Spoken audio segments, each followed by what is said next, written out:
welcome. In this episode, I speak with Daniel, who is a serial entrepreneur.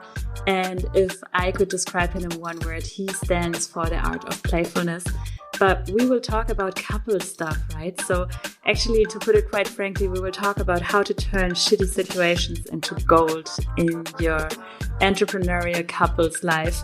And trust me, there will be inspiration for you no matter which relationship you are living in.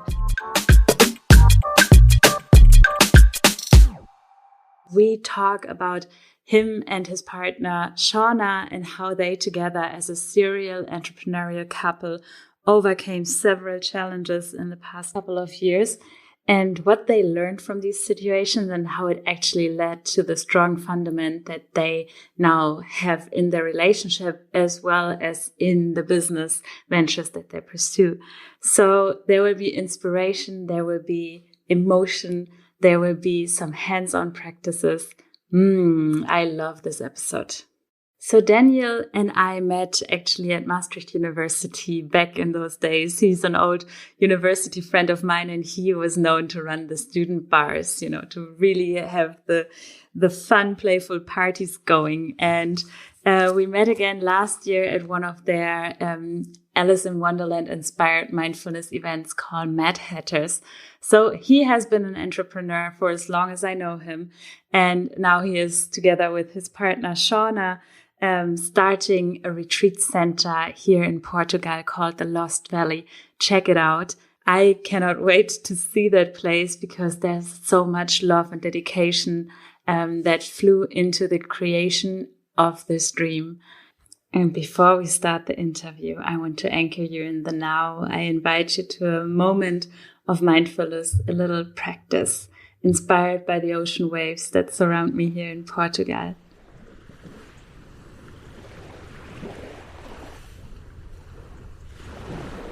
For a moment of mindfulness and to practice our empathic listening skills for better understanding each other.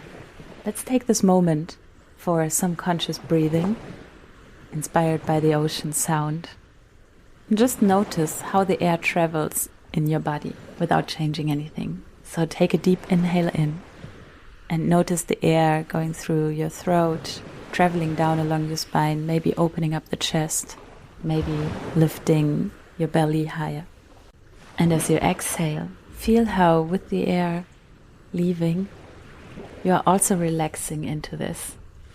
And now take a very conscious deep breath. Inhale in. And try to let the air travel all the way into your hip. Feel how your belly lifts. Feel how your chest lifts. Bring the air all the way to the hips. And then exhale completely. Let the air pass through your mouth or your nose, whatever feels more comfortable. And with your next inhale, feel how fresh air and fresh energy enters your body. Make space for something new to be absorbed as you are about to listen to this podcast episode. And then as you exhale, let go of anything that is not serving you anymore. Any tension, any old thoughts, any distractions as you drop into this space. And then listen up, not just with your ears, but with your heart.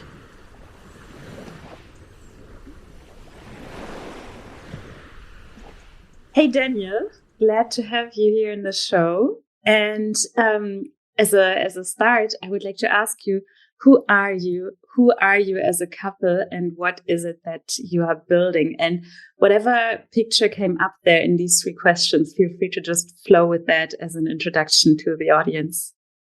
Okay, wonderful. Well, first of all, thanks for having me. It's really beautiful. When you asked me to be part of this podcast, I'm like, wow, we're actually doing this. We're a couple that are actually doing this. And it was interesting. We just brought some friends to the train station close by, and we were waving them goodbye and then turning around, staying in Portugal and going back home. And it was this moment when we both realized, like, wow, we're actually doing this. And we're not doing this alone. We're doing this with our best friend and lover and partner at the same time. So it was really like we stepped in the car today and we were really like, wow, we're doing this. And that's the same feeling that I had when you asked me for this interview and this podcast, where I was really like, wow, yeah, actually realizing that, wow, we're actually doing something quite wild here. Because when you're in it, it doesn't feel like this. You're just going. So yeah, thanks for having me. About me briefly, I come from the event business, had a stroll into advertising, quite the wild life already during my studies, and then straight after studies, my own company, and then quite the wild life, as you have witnessed as well and enjoyed with us as well during our study days when we had an event business and a nightclub and all these crazy things. Remember it? Yeah. Yes. So a lot of good times. And that's actually also where I met my partner on the dance floor, through that passion that stayed even after that part of my life professionally ended, and I went into more serious world of advertising, the agency world, working with international clients. The love for the dance floor stayed, and the love for events stayed, and that's where Shona and I met through a mutual friend, and that was just shortly before she went to Ibiza, where my second passion, yoga, took me. So instead of partying, I would go to Ibiza on yoga retreats, and she lived there at the time. And we were just friends for about 4 years. We were just friends, which is a really good recommendation I can give to any couple. Be friends first. Then you know all the bullshit of your partner before you get into a relationship. So we had that bonus on our belt. So she lived in Ibiza. I came there regularly for retreats. That's how that story began. My advertising story ended after a wild journey of 5 years in Amsterdam, working the career life. Beautiful experiences, crazy stuff, crazy productions, no sleep, tons of deadlines, this world. And then at some point there was a shift between the yoga and the spirituality that I found as a balance to that wild lifestyle. At some point the consciousness part took over, and at some point, none of that work felt real, and felt truthful anymore. And that's when that shift for me happened. And I came back to the entrepreneurial lifestyle of starting my own retreat and yoga teaching business, because then I slowly went from advertising and that world to the yoga world. In the beginning, I thought I'd just keep it business, and organize retreats and facilitate, because I knew how that works from the event world. But then quickly I realized that it's not about business; it's about so much more. And then the teachings sank in, and I started sharing the teachings because that was the thing that felt most true, and that's how it stayed until today. So the business then came later, but the passion for presence and consciousness stayed. And that's also where my partner and I re-met after she came back from Ibiza. She would find balance from her crazy fashion professional background in sound ceremonies and journeys I hosted back then in Amsterdam.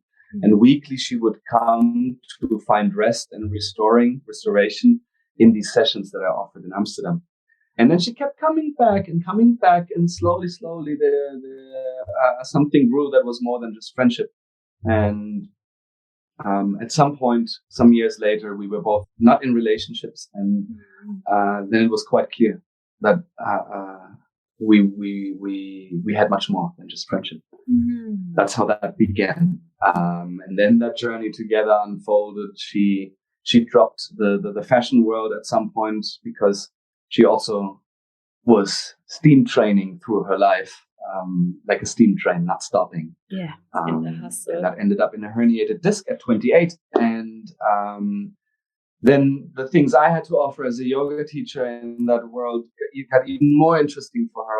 Although she was already interested, that went deeper, and we went really exploring with the two of us, which was a very beautiful journey for us as a couple, a beautiful healing journey for her as an individual. That's how we basically, very fast after we got together, we decided to drop it all in Amsterdam and go on a world trip. That was 1 year after we became a couple. End of 2019, we decided to go on a world trip, and we all know what happened after that. So our world trip started and ended in Panama and Costa Rica, where we were stuck for 5 months because we thought like, repatriation flights, who needs that? Oh, yeah. We're going to wait till our airline gives us tickets. And that took 5 months. So we were stuck in a spiritual eco village in a community in Costa Rica called Pachamama. Shout out at all the people at Pachamama at that point. They really touched us deeply in the work there. Because the world shut down and we were in that community where the healing workshops, the tantric workshops, the body cleanses, the yoga, the meditation, the ceremonies, all these things continued. And we were very lucky to be there, but we also had a very deep community living experience there as a couple, in a closed bubble of a community with workshops that were triggering us to our core. But also taught how to relate as a couple, because we learned about conscious relating. We learned about tantric relating, much more than the kinky stuff people think of Tantra. It was really about ourselves. How do we relate to others? How do we set our boundaries? How do we share our needs, share our desires, not only sexually, but also in general life questions. Mm-hmm. So this whole conscious relating became very interesting for us. And then also with the world shutting down, my job shut down because as a yoga teacher and a group facilitator, there's no more work. So we had the chance after this beautiful experience at Pachamama, which inspired us also in a way of how do we want to live in this world? How do we relate to nature? How do we manage our trash? How do we work with Mother Earth? What do we put in our bodies? How do we eat? How do we relate? We left so highly inspired that we locked ourselves up in a beautiful villa in Costa Rica at the coast, and for 1 month covered the tables with sheets of paper and started sketching, brainstorming, drafting what this life would look like. And we left after 1 month. We made it out of Costa Rica, then 1 month locked up in a beautiful place. But we left with rolls of paper. One was a creative brainstorm. One was a business plan. The other was the financial projection. And another one was how do we work with conscious investors and not with banks. So with that in our luggage, we went back to Amsterdam and said, okay, let's look for that place where we could create this little world. And 2 years later, we went to a couple places, tried, fell on our faces and got sent away because we weren't ready and the place wasn't the right place. Took us 2 years of working hard and trying. We ended up here in Portugal where we didn't think we would end. Nobody of us had that idea. And here we are. We found land. We found land with the infrastructure that we needed. And what it is we're creating here is a retreat center, which we call a playground of presence, where Buddha meets Alice in Wonderland, where we can come back to our playful and magic side, but at the same time do that through finding to our presence and a healthy way to relate.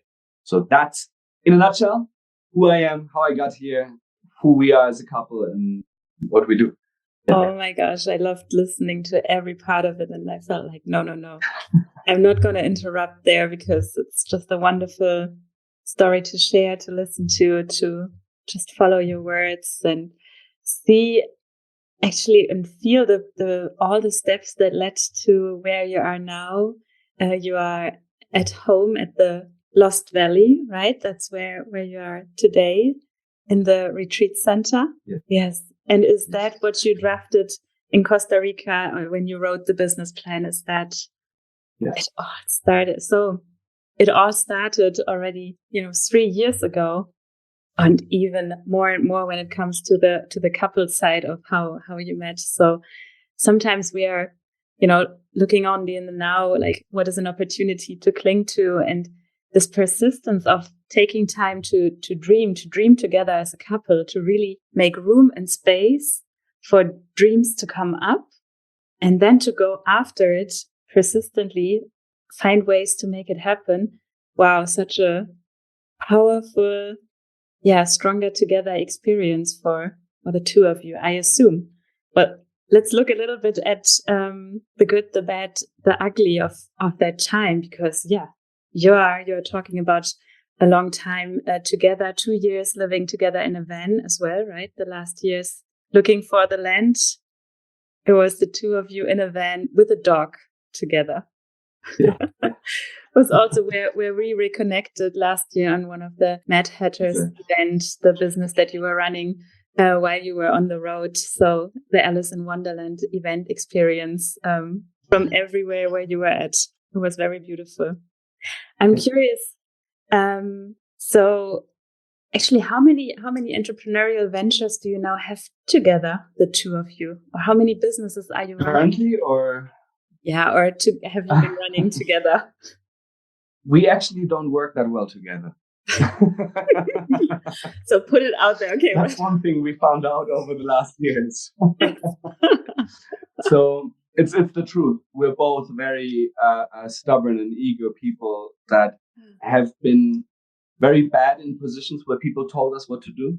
Yeah. And then the universe put us both together. We have a couple strengths that help each other, but being in the leading role together is definitely not one of them. So cool. we found that out the hard way. We really banged our heads against another and had quite a lot of arguments with our first project. But we found a way that one person takes the lead and ownership of a certain project, and the other one supports. Mm-hmm. So when she hosts the immersive dining events, it's her project, and I'm support. She tells me what to do, when to be where, and I'm supporting her with the best I can. Mm-hmm. I'm not making any big decisions. The decisions are taken by her. She's the boss.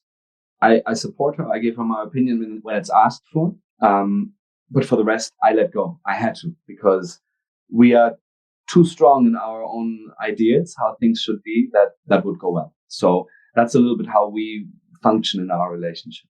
Mm-hmm. And that's a powerful learning already. That's a powerful learning already. And I see many couples, already, like when that happens, how it translates into the relationship and might even cause, the split up, because there's so much emotion in that. So you've found a way. Good learning. Yeah, so we had our pressure cookers that taught us these things.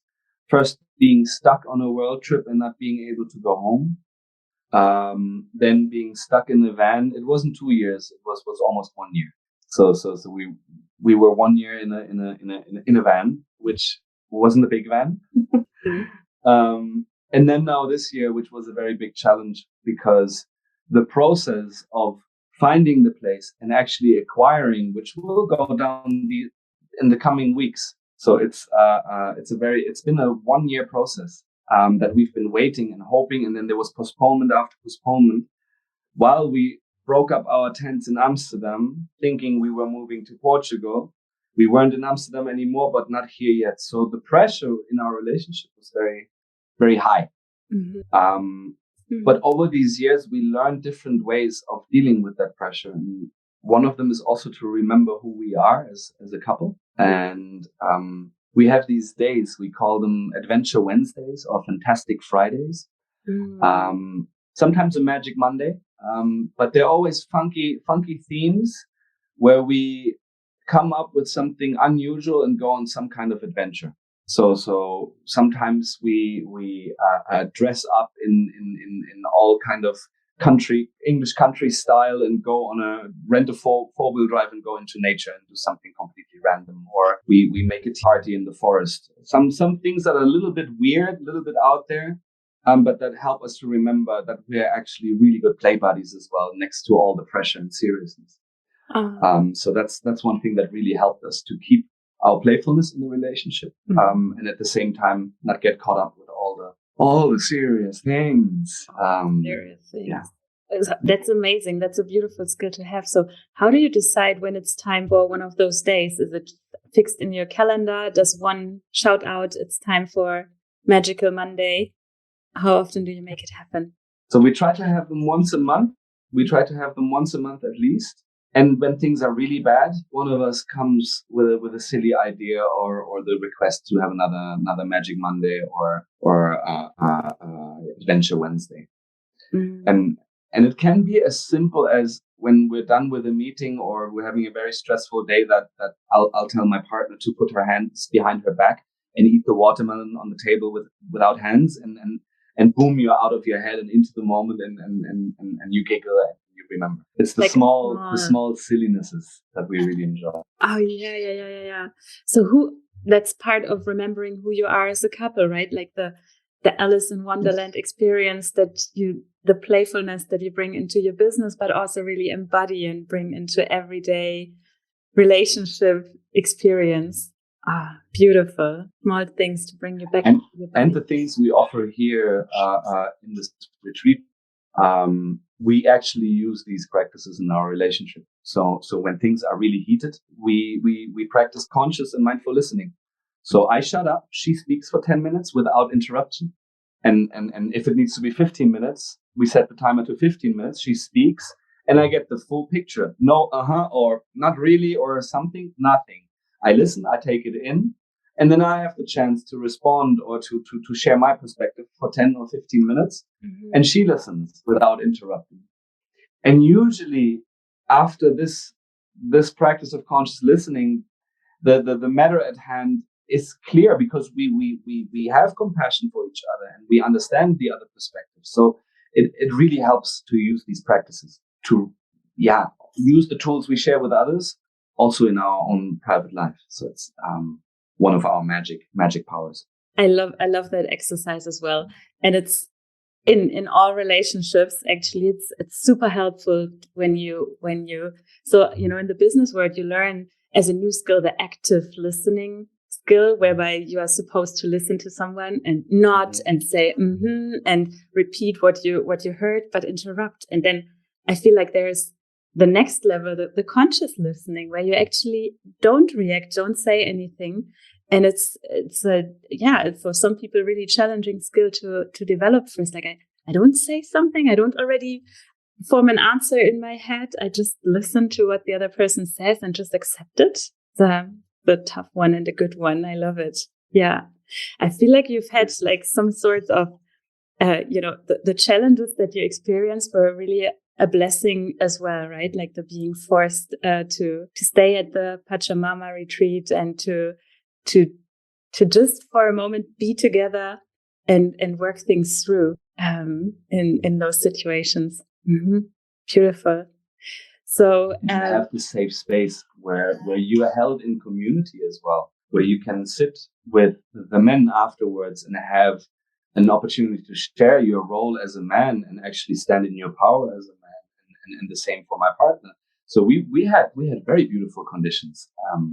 We were challenged. It was a pressure cooker, but to have this support network and this container, the safe container where you can meet these challenges, that was for us one of the biggest inspirations to create such a container ourselves with this project that we're doing here, where people can really go through these things and know that they're held by people who have gone through similar stuff, because we're all human.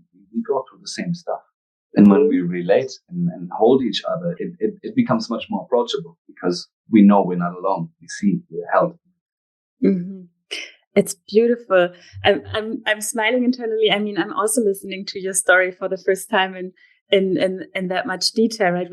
We've met like over 10 years ago, and we've reconnected last year on one of the events. But now to hear the story, it's like, this is why I love my job so much. And this is the kind of couples that I, want to support. And the things that they build are so powerful because they are built on a basis, on the fundament of, you have learned conscious communication. You have learned to address your wants and needs. You have learned to create a safe space, to give time and space, for things to unfold and to go through the pressure together. And to see what comes after, the tension and all this, and going through that, and to really harvest the benefits of that. And I feel like businesses or ventures or projects, it's even the question if it's still called business, but that are built on that fundament of a couple or even couples that share these values and these skills, they are so deep and powerful because it's all really embodied in the couple or in the people holding those spaces. And it's where I see magic happen. And I want to make it more visible. I want to give these couples more visibility, and also a space where they know, this is Modern Couples is a container for like-minded couples, or for coachings where we share these mindsets and where we see these skills. So beautiful what you're building there. Mm-hmm. Thank you. Yes. I think if I may add something to that, you mentioned the embodiment of these things in the business. That's really where I see the master class now, after having had various adventures in the entrepreneurial world in my past. This is the first time where we really try to bring consciousness into the way of running the business as well, mm-hmm. which already in the beginning, when we were about to launch the business, before we had another postponement of paperwork, we realized, oh shit, man, we're taking our working mentality from advertising world and from the fashion circus into our current endeavor, and we're just going on with the deadlines and with launch date and events and this and that, and we had to pace ourselves where we're really like, we had to sit each other down going like, oh my God, what are we doing? Are we repeating the same stuff again? Are we doing the same that we did in our prior careers? That was the actual reason why we didn't want to do it anymore. Are we repeating this? And that was really interesting to see, where we as a couple trust each other enough that when one says we're running too fast, or this is not going well, or it's going downhill, we will stop. So we have like this ace up our sleeve, this joker where one can say, I pull the brake this far and not further. We're doing something that's not doing us well. And that's so hard. It's so hard. But when you trust each other, you know that it's going to be for the best. But my God, we had crowdfunding campaigns ready, a click away to be launched. And we had to say, no, let's wait it out a little bit. Because my partner, Shona, she told me, it's not the right time. It's not the right time. What do you mean? It was a deadline. But to actually then trust the other, I have a very bad feeling with this. It's not the right time. Let's wait. And you go like, wow, okay, shit. Everything I learned, I can throw out of the window right now. But then in hindsight, I realized that it was the perfect choice, and there will be a better moment to launch. But in the old conditioning, it just did not work. And to see how we can work as reminders because we are so close, it's very, very interesting and challenging. But it's really how we believe this business should run. If it doesn't feel right, that's the first instance that needs to be covered. If it doesn't feel right, there's no point. Why are we doing this? Mm-hmm. So this is for us one of the most interesting parts, how to bring this embodiment of these practices into our business. Really walk the talk. Yeah. But it's easier said than done. Yeah, and I mean, it's one challenge to do that on your own, but it's another thing to do that together, and to also have that trust that the other will call you out on your bullshit, or will remind you of a promise that you made in those moments where, you know, one has the energy and the fire and to go, and one says, no, it's not the right timing. So yeah, I'm curious. So we've covered a little bit like the good, the bad, the ugly, but is there like one ugly, bad story that you want to share from the last years, and a big learning? Because I'm also looking at, wrapping things up. I feel like we've covered quite some intense moments, but if there's one more that you would like to share, I would like to open the space. I think it was one of the heaviest moments was that moment this year. We had already made a 10% down payment for the land. We already waited 3 months more than we thought we had to wait to move. Our apartment in Amsterdam had just been sub-rented. Our boxes were packed. Our jobs were quit. And then we received the news, we still don't have all the paperwork ready and we cannot move in. And there was no way to make this happen. And we were really in this space where the carpet was pulled away from our feet and we were losing our shit. it was really this moment where everything's closed. We did our goodbye parties. We had our launch event for the new thing. Everything was sorted. And there we were again. Another moment of you can't get started. I think that was one of the heaviest ones, where we were really without any foundation, we had no ground to stand on anymore because our home was gone. The new home wasn't there. We were not in the mood to spend more time in the van.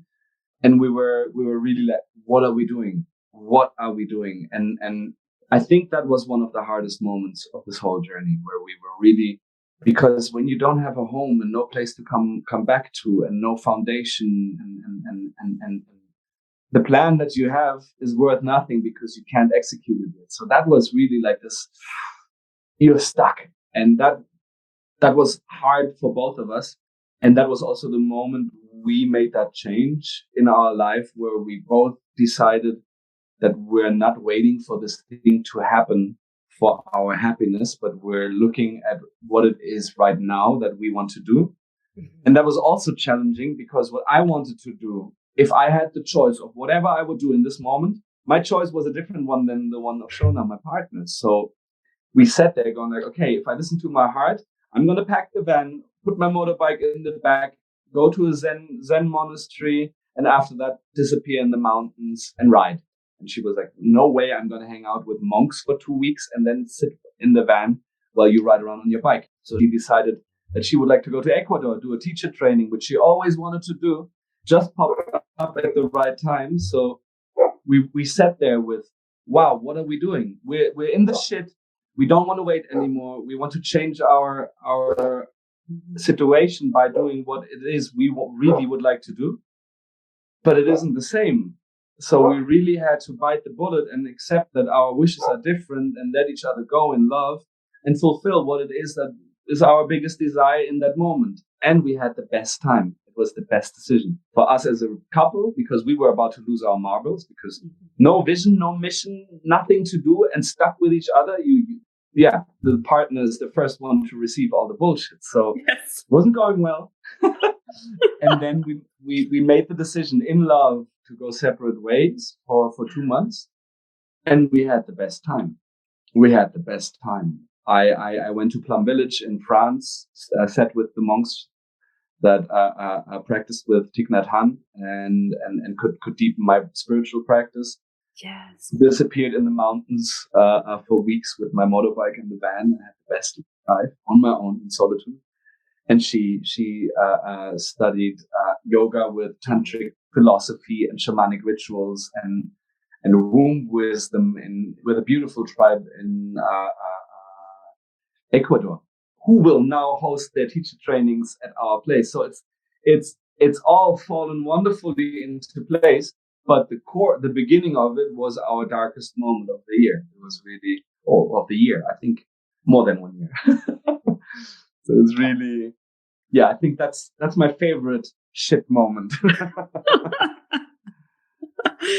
And I was just thinking while listening, like in all those stories that you share, there's always a positive side to it, or like a lesson learned. And especially that story, very often I feel like couples have in their mind like a thought of them always being together in order to be a couple or to solve problems. But sometimes this really speaking what you would like to do on your own, and then the other person as well, and not trying to find a compromise, but just making those things happen and then meeting each other as two happy people together again. Hardly any couple allows themselves, gives themselves the permission to do this. And it's kind of like, sometimes you need to be forced to make this happen. Like in this situation, it was not planned, but really beautiful to hear. But when you shared that story, at no point or all the hard moments, how often have you actually doubted the relationship in that? Was there ever a moment where the two of you were really close to a breakup? Because, especially in that situation, it was not the relationship, it was outside factors. It was like you were in a moment where outside factors put you under pressure. It was never, So Were there ever any but moments? it starts going to your foundation as well. And if you sit with your partner for a specific amount of time without having any other distraction or mission or occupancy, you automatically start getting on each other's nerves. And when that happens for a couple of months, you stop appreciating each other because you're all that you have. There's no job that you go to because we were ready to go for this project. There was nothing. So after a while, you can't see your partner anymore and you can't talk to your partner anymore. And it's just all too much. And we had moments where we really thought that, where is this going? Where are we going as a couple? We don't even enjoy each other anymore. So that was also interesting because the moment we made this decision to go separate paths, we were like, oh, my person is going to be gone. Oh, I have 2 weeks with you now? And then you're gone? Immediately something in us shifted. The moment we made that decision. And there she is, yes. talking of the devil, speaking of the devil. So it was really interesting to see how in the moment we made the decision to go separate paths, there was an immediate opening where we realized, oh my God, I'm going to miss you so much. So it was very interesting because it went to our substance. Mm-hmm. It went to our substance. Yeah. When all the shit from the outside world really you unleash it on your partner, and at one point, of course. Oh my gosh, it's the first target. Thank you for taking me along the ride. That's definitely ups and downs while you are chasing and living your dreams. It's amazing to see you now both there. And what would you say nowadays are your guiding principles or your lessons learned that really keep you together and will always be lived up to? I think a quote that I learned from Thich Nhat Hanh that helped me along my path and also our path, which describes what we just spoke about, is very, very suitable there. And it says, no mud, no lotus. If there's no bullshit, there's not going to be a flower. The lotus needs the mud to grow and to blossom. Yeah. So we really learn to flip this around, that when shit hits the fan, when it can't get any worse, this will usually be the ignition for something beautiful to come and give us firepower for something else. Because when it's always comfortable, why change? Why move? Why do something? So I think this is one of our biggest lessons, to see the positive in these bullshit moments and in these moments of despair. And that's, I think, something we successfully integrated in our lives. And I think also when I share about these moments, there's immediately something that sparks out of that. And that's something after you've fallen on your face a couple of times and you see that it will work afterwards, you can start trusting on that. And that's something I really stand behind. You can really trust that lotus will be beautiful, and it's well worth it. Beautiful. Right? The courageous love. Yes. Like, oh my gosh, taking risks also together to explore the mud, to even get in a situation where it could get muddy. Yes. Thank you, Daniel. Yeah. Because that's where the growth is. That's where the juiciness is. That's where the beauty is. Not that we're looking for the trouble. Don't get me wrong. I mean, we're happy when things are good. We're not looking for the trouble. But when it comes, and it's part of life. It's the balance. It's really the balance. Yes. Thank you so much for your share. This was a wonderful conversation. Oh my gosh, I really want to get it out there quickly and share it to the world. Beautiful. Yes. Please spread the word and come visit. It's so many beautiful teachings. They're not our teachings. We're just reproducing and sharing what we've learned from our teachers and from this ocean of learning. And that's what we want to share here. Mm-hmm. So come by, drink from that nectar, enjoy that wisdom that we've received and we're sharing. And that's really the essence of what we want to do here. Beautiful. Cool. Thank you very much, Daniel. You're so welcome. Thank you for having me. Really nice.